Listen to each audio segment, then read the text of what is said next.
You are listening to Crime Unraveled, a Buck Taylor novel by Chuck Morgan. Chapter 29. Gabriella stood on the balcony overlooking the lobby and watched the two cops enter their cars and race off towards the old mine. She hoped the plastic explosive did a good enough job on the tunnel to make it impossible to get to the bodies. She wondered how the cops had found out so soon. She pulled out her phone and dialed a number. Hello? Peter, it's Gabby. Have you guys left for Denver? Not yet. Tina was hoping to see Ramon before we left. Why? I need you to meet me in my office. I have something I need you to do for me. And Peter. Don't mention where you are going to Tina. This doesn't concern her. Gabriella disconnected the call and walked back to her office. She sat down and clicked on her laptop. Then the door opened, and Sylvia de Rivera walked in and closed the door. Sylvia was in her 60s and had been the chief operating officer for the agricultural division of Velasquez Enterprises for 10 years. She had earned the short gray hair and the extra 15 pounds she hated. She was also Gabriella's closest friend in the company, if she actually had any friends. She walked to the desk, sat down and slid a manila folder across the desk. Gabriella picked it up and opened it. We have a problem. Well, 7 went dry this morning. This drought is killing us, and with the diminished flow in the river right now, we don't have enough water for the horses, let alone the cattle. I've started selling off part of the herd, but no one is paying for premium beef. We're gonna have to take the herd down to about 30% of where we were 2 years ago. We already run less than 50% of the horses we ran last year. 27 calves died this week, and we've got over 1,000 acres of dead grain. This is hurting our bottom line. Can you talk to Ramon and see what we want to do? How many wells are still producing? Asked Gabriella. 4, said Sylvia, but the mine is gonna kill those. Fuck, said Gabriella. Okay. Give me a couple of hours to get with Ramon, and we'll figure something out. Gabby? We're in real trouble here. If we can't replenish the wells, we could lose everything. The herd, the fields, the whole lot. I get it. I'll get some answers. Sylvia stood and walked out of the office. She closed the door. Gabriella picked up her phone and placed a call. Yes, ma'am? Tony, do we have enough hoses and pumps to get down to the new reservoir in the canyon? Yes, ma'am, said Tony. Mr. Velasquez had me bring in a bunch of new equipment. I thought he was crazy spending all that money, but it looks like God was watching over him. It turned out to be the right decision. Okay, work the crew overtime, but let's get the water flowing. We're gonna need a lot for the rock crushers that Ramon promised the governor. The trucks are supposed to start rolling tomorrow. Run a separate line and start pumping water back into the wells.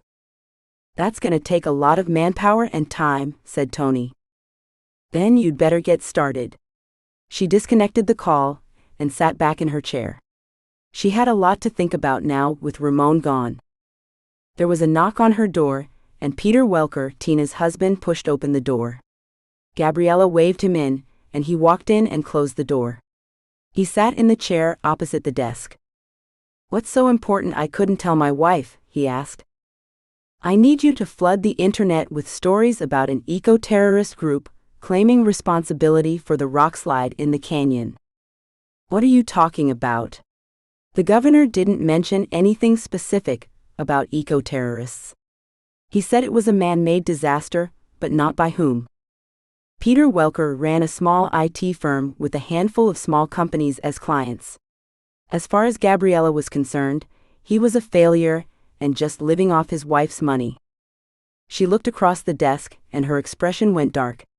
She controlled her voice. What I'm asking you for is very simple. Just do your internet voodoo and convince people it was an eco-terrorist group. Make up some name that sounds eco-y, you know, the Green Army of Satan or some such shit. You're a smart guy. Figure it out. Gabby, why do you want me to do this? He opened his mouth, then sat for a second. What the fuck did you do?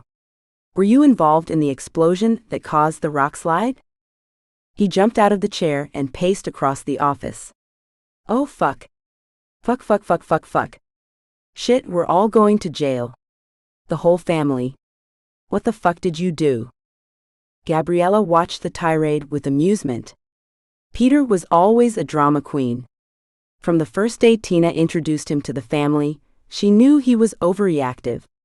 She let him pace for a few minutes, talking to himself and shaking his head like he was having some internal battle between good and evil. When she'd had enough of his tantrum, she yelled at him. Peter. For Christ's sake, get a grip. You're a grown man. Stop acting like a kid and sit your ass down before I get up and knock you down. Peter sat and looked at her. His hands were shaking, and his forehead was covered in beads of sweat. He stared at her. She leaned forward and whispered, You are the laziest motherfucker I have ever met. You sit around in your country clubhouse, enjoy all the social amenities my sister's money affords you, and waste time instead of trying to make your shitty little business work. So you listen to me, and you listen good. You either do what I ask, or I will cut off my sister's monthly allowance. Is that plain enough for you to understand? You will have no family income. You will lose your house, fancy cars, trips, and your kids will have to go to public school, and I will make you explain to my sister why the income flow has stopped. What's it gonna be? Peter sat there stunned, tears formed in his eyes. Does Ramon know about this? Yes. It was Ramon's idea. Our family once held the title by Spanish land grant to a piece of Colorado the size of Yellowstone. We owned it all. Mineral rights, timber, animals, and most importantly, we owned the water rights to a huge portion of the Colorado and Eagle rivers. Those rights, as well as the land itself, were stolen from our ancestors. We have been fighting for decades to regain those rights, but the government keeps getting in our way. Our wells are running out of water. We've had to cut our cattle and horse herds to almost nothing. Our fields have dried up, and our mining operation is in jeopardy. The worst part is we just discovered a source of rare earth metals that will make our family, you included, billions of dollars. We asked the state and federal government to allow us to build a reservoir to give us the water we need. We were willing to pay for it ourselves, but they refused and went so far as to tell us that there was no record of us having any rights. Instead, they send the water that rightfully belongs to us to golf courses and resorts in Las Vegas and Phoenix. Our ancestors deserve better. The land on either side of the canyon belongs to us, and we needed the landslide to expose the minerals and give us the water we are entitled to, so we did what the government refused to do. We built our own dam, and now we have our reservoir. And we are doing our civic duty and helping out that weasel of a governor by hauling and crushing all the boulders from the canyon. Boulders that contain the rare earth minerals we found, and now we don't even have to mine for them. They are right there for the picking. She sat back in her chair and looked at Peter. What's it gonna be, Peter? Will you help me, or do I call the bank? She picked up her phone. You're insane, you know that. People could have died, said Peter. You would destroy your sister, our kids, and the country's economy to get what you want. You're out of your mind. She pointed the phone at him. All right, I'll do what you ask, but you swear to me right now on your father's soul that you will never threaten me or your sister again. And after we are done, you stay away from us. Gabriella laughed. Swear it, said Peter. All right, Peter. As you wish. I swear it. Happy now? He nodded. Good, then get the fuck out of my office and get busy. I want to see something later today. Do not let me down. Peter stood and left the office, still shaking. He knew Gabriella had a mean streak, he had seen it before, but this was something else, and he was scared for his family. He also wondered where Ramon was, and that scared him even more. Thank you for listening to this chapter of Crime Unraveled, a Buck Taylor novel by Chuck Morgan. You can find the entire crime series as well as other novels by Chuck Morgan at chuckmorganbooks.com or on Amazon.